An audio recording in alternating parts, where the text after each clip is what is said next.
Trechos de artigo do professor Paulo Nozella, uma das principais referências da educação brasileira, junto com Paulo Freire, Moacir Gadotti e Dermival Saviani. Este artigo faz uma leitura do debate ocorrido na década de 80 a respeito da relação entre o compromisso político e a competência técnica do educador. Pontua que as ideias mais emancipadas, como as propaladas pelos textos de Antônio Gramsci, fizeram com que o pensamento pedagógico assumisse no Brasil sua dimensão de engajamento político, contribuindo, inclusive, para as vitórias eleitorais do Partido dos Trabalhadores. O debate dos educadores encontrou nos escritos de Antônio Gramsci um grande alento. Presenciamos uma verdadeira Gramsci-mania, isto é, a uma excepcional difusão dos escritos desse intelectual marxista italiano. Calcula-se que mais de 40% das dissertações e teses de pós-graduação em educação produzidas na década citavam Gramsci como principal referência teórica. Nos congressos, os especialistas da educação afirmavam que a relação pedagógico-científica era fundamentalmente uma relação de hegemonia política. Assim, instigavam professores a buscar uma forma de relação profissional que fosse ao mesmo tempo uma nova relação hegemônico-política, isto é, a hegemonia da classe trabalhadora. Esse movimento político dos educadores, ao longo dos últimos 20 anos, engrossou o movimento político nacional que desaguou nas vitórias eleitorais do Partido dos Trabalhadores, nos estados, nos municípios e hoje na federação. A educação como ato político partidário. Publicação de fins dos anos 80 que evidencia a íntima relação entre os especialistas da educação e o Partido dos Trabalhadores. Educar é tarefa de partido, porque não é possível ao educador permanecer neutro. Ou educa a favor dos privilégios da classe dominante ou contra eles, ou a favor das classes dominadas ou contra elas. Aquele que se diz neutro estará apenas servindo aos interesses do mais forte, isto é, a classe dominante. No centro, portanto, da questão pedagógica situa-se a questão do poder. Infográfico com os resultados de pesquisa realizada pelo Instituto Census em 2008. A pesquisa apurou que 80% dos professores reconhecem que seu discurso em sala de aula é politicamente engajado. Nunca na história do Brasil alguém foi tão perseguido quanto o Lula. Entendeu? Não pode ter tuas opiniões da Veja, da porra do Jornal Nacional. Mas fique pensando nisso. Se você concorda com tudo que está acontecendo, daqui a 10 anos, quando você for ler os livros de história dos teus filhos, vão para lá. E você vai dizer, eu apoiei o golpe no Brasil. Entendeu? Então tu tem que pensar muito bem no que está acontecendo. Esquece esse papo de corrupção. Isso é só propaganda para otário cair. Entendeu? Ninguém está combatendo, por exemplo, puta que pariu nenhum. O que está em jogo aqui são dois projetos de poder. O projeto da Globo e o projeto do PT. Eu aposto no PT, porque o PT transformou o Brasil para melhor. Entendeu? Globo quer mandar no Brasil, quer esculhambar no Brasil, quer levar o Brasil à guerra civil, sei lá o quê.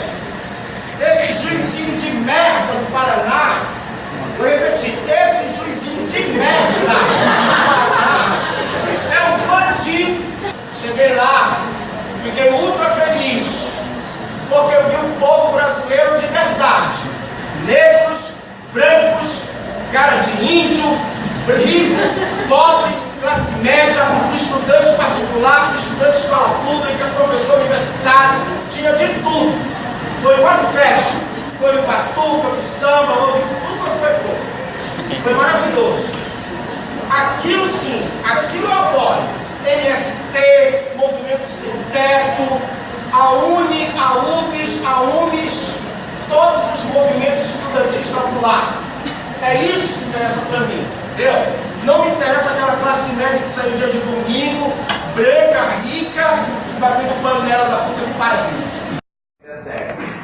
Né? Da mesma maneira que o que aconteceu em 37, a classe trabalhadora, no caso vocês, né, estão completamente alijados e alienados do que aconteceu. Apenas a classe média branca é quem foi à rua vestido de camisa do Brasil, querendo que o governo fosse depois. justa.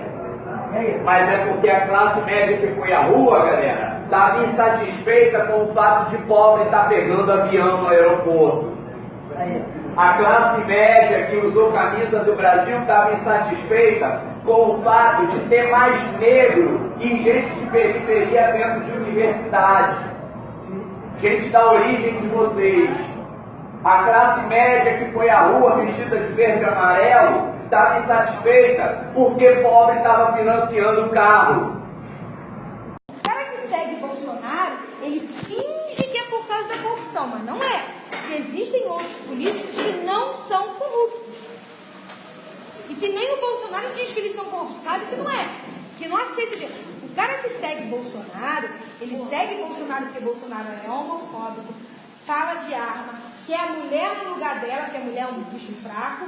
Ele segue Bolsonaro porque o cara, a pessoa é misógina, homofóbica. Bolsonaro sempre independe. O seguidor do Bolsonaro é uma pessoa educada. E ele encontra no Bolsonaro motivo para ser tão nojento quanto. Então, independente de Bolsonaro, essa pessoa já seria nojenta. Não é o Bolsonaro que transforma essa pessoa em nojenta. Para poder continuar sendo asqueroso. O Bolsonaro, ele é um mito para essas pessoas porque ele representa tudo que essa pessoa quer ser. Se eu parar, se eu desistir de que eu não vou conseguir formar mente, formar ser humano, pronto para ser um revolucionário, pronto para ser crítico, eu paro de lecionar. Eu continuo vivo dentro da área da educação porque eu acredito no trabalho que eu faço. Essa aula de hoje é o trabalho que eu estou fazendo. É semente que eu estou plantando. Um dia a população vai ter o mesmo conhecimento que os revolucionários lá no século XVIII tiveram. E eles não moveram com um paizinho do tamanho do seu país, não, meu irmão. O povo brasileiro é o otário. E quando é que a gente vai mudar isso? Quando deixar de ser otário. Como é que deixa de ser otário? É saber o que está acontecendo. Para fazer revolução, a primeira coisa que você tem que estar é revoltado, do jeito que eu estou agora me lecionando nessa aula. Enquanto você estiver satisfeito, gente, satisfeito não faz revolução. No Brasil inteiro, um dia de protesto. Ninguém vai entrar no McDonald's nem no Burger King. Tá? E, por quê? ao invés de ir no McDonald's, se você estiver dentro do shopping, procurar uma rede de comida mexicana. São poucos, tem assim, mas estão aumentando. Eles protestam contra as decisões do Donald Trump. Eu achei muito legal isso. Porque um dia vai gerar um prejuízo enorme. Enorme. Só em São Paulo. Só em São Paulo. Se fosse só em São Paulo, ia gerar um prejuízo enorme. Imagina todo o Brasil. Achei muito bacana. Movimento popular e um tanto de movimento estudantil, uma paralisação nacional contra as atuais reformas que já começaram em outros governos e está se aprofundando neste. As consequências dessas reformas significam a extinção de programas de entrada na universidade para alunos de escolas públicas, por exemplo, o FIES e o ProUni. Significa a possibilidade de cobrança das universidades públicas por qualquer tipo de cidadão brasileiro. Significa desindexar os valores dados na Constituição, que são no mínimo 4%, para até 0% para saúde e educação. Significa também, só para vocês terem uma ideia, cortar investimentos, por exemplo, mínimos na saúde. Então, se o posto de saúde do bairro de vocês já não funciona bem, pode ser que ele não funcione mais. Dentro dessas propostas está colocado, por exemplo, o fim da estabilidade do setor público. Então, se vocês estão estudando, estão se formando nas universidades, com o sonho de ter a possibilidade de uma vida tranquila via serviço público, isso está ameaçado. Eu, Tiago Luiz Ferreira Miranda, professor de filosofia da Escola Estadual Maestro Vila Lobos, concursado, estou aqui para dizer que, primeiro, os professores tomaram a decisão de que amanhã, no dia 22, a gente integra a paralisação do dia 22 de greve geral. Não é importante isso porque a gente não tem aula. O que é importante disso é que a gente crie consciência de luta enquanto pobre e trabalhador. educador que a gente ou é ou vai ser. Ponto 2. O professor de filosofia não pode pegar nenhum de vocês pelo braço agora e levar para qualquer tipo de manifestação. Mas ele pode chamar a consciência política e cidadã de cada um de vocês.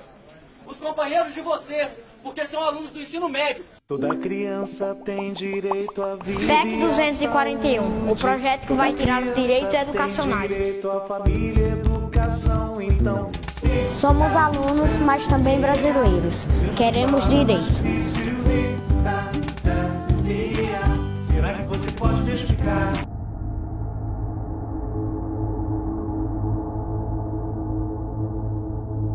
No capitalismo, os operários trabalham para o dono da fábrica.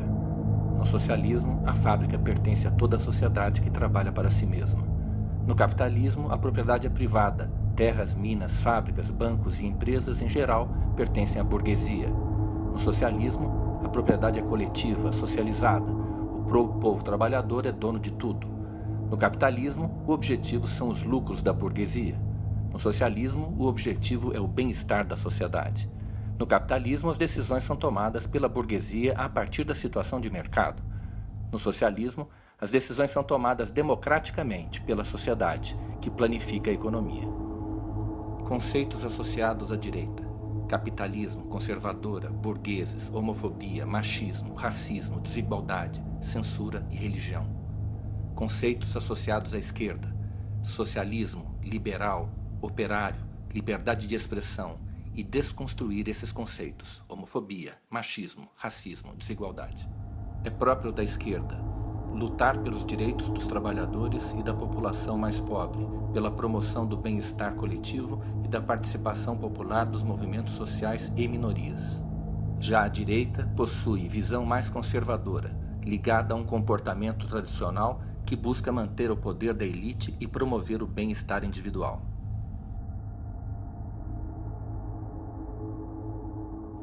Professor comemora pelo Facebook o ingresso na carreira do magistério em município do Ceará. Passei no concurso de Barbalha. Agora vou espalhar a educação marxista por vias institucionais. Postagem de professor no Twitter. Hoje, primeiro dia de aula, iniciando o semestre. Saudei a nova turma com, primeiramente, fora Temer. Danilo Magrão, professor em Campinas, no Facebook. Amanhã, na escola, a discussão é uma só: LGBTfobia e como combater os reacionários. Escola sem partido, seu fim está só começando. Professor de Porto Alegre. Sempre me posicionei em sala de aula. Meus alunos souberam da minha posição política à esquerda. Contudo, a partir de amanhã, adotarei uma postura ainda mais radical. A partir de amanhã, eu vou para a guerra e cada aula será uma batalha. Como professora, eu digo: minha vingança a essa bancada de direita será dentro da sala de aula. Golpista não passará. Vou lutar com toda a minha força para que essa raça não acabe com essa profissão linda que escolhi. E é necessário nos unirmos porque eles estão muito organizados, ok? Nunca antes na história do Brasil, os pastores evangélicos se preocuparam tanto com a educação. Só ligar os pontos para entender a razão. Não vou respeitar religião nenhuma, se não respeitarem o meu direito de dar aula, estimulando o senso crítico dos meus alunos. Guerra declarada.